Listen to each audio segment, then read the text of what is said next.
This may be obvious, but sometimes it's good to state the obvious. The work of prayer requires effort. Look at verse 12 again. It says, many were gathered together and were praying. Think about that. This is in the middle of the night. Who knows what time it was, 3, 4 in the morning? And people had interrupted their sleep. They put that aside. They'd snuck around a little bit at night, semi-secret. They'd gone to this house. They gathered there, and they're praying. They'd set other priorities aside and decided they were going to get together and they were going to pray.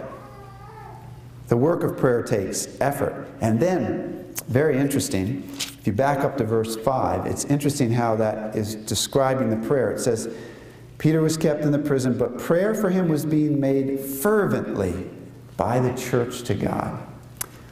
Luke used that word fervently one other time in his writing about prayer. You want to guess what that is? It was in the Garden of Gethsemane.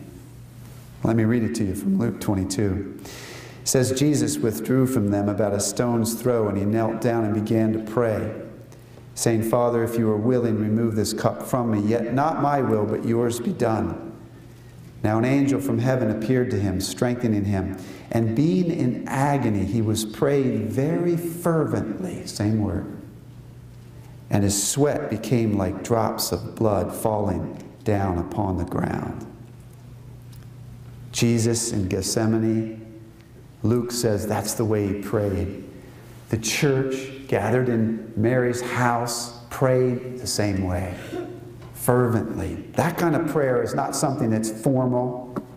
It's not taking something written down and reading it. This is praying from the heart. Mind and will and emotions are all involved. And that kind of prayer takes out of us strength.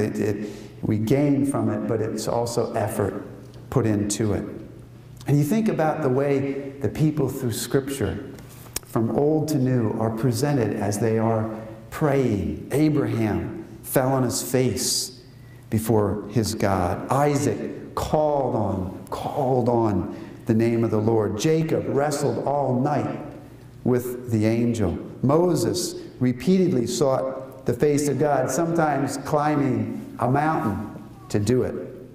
Elijah toiled in prayer. Hannah sobbed before the Lord, so overwhelmed and intense that the priest thought she was drunk.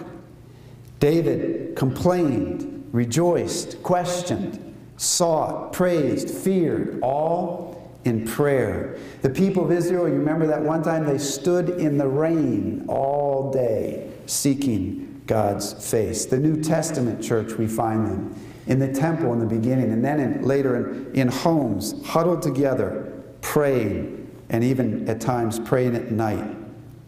The work of prayer requires effort.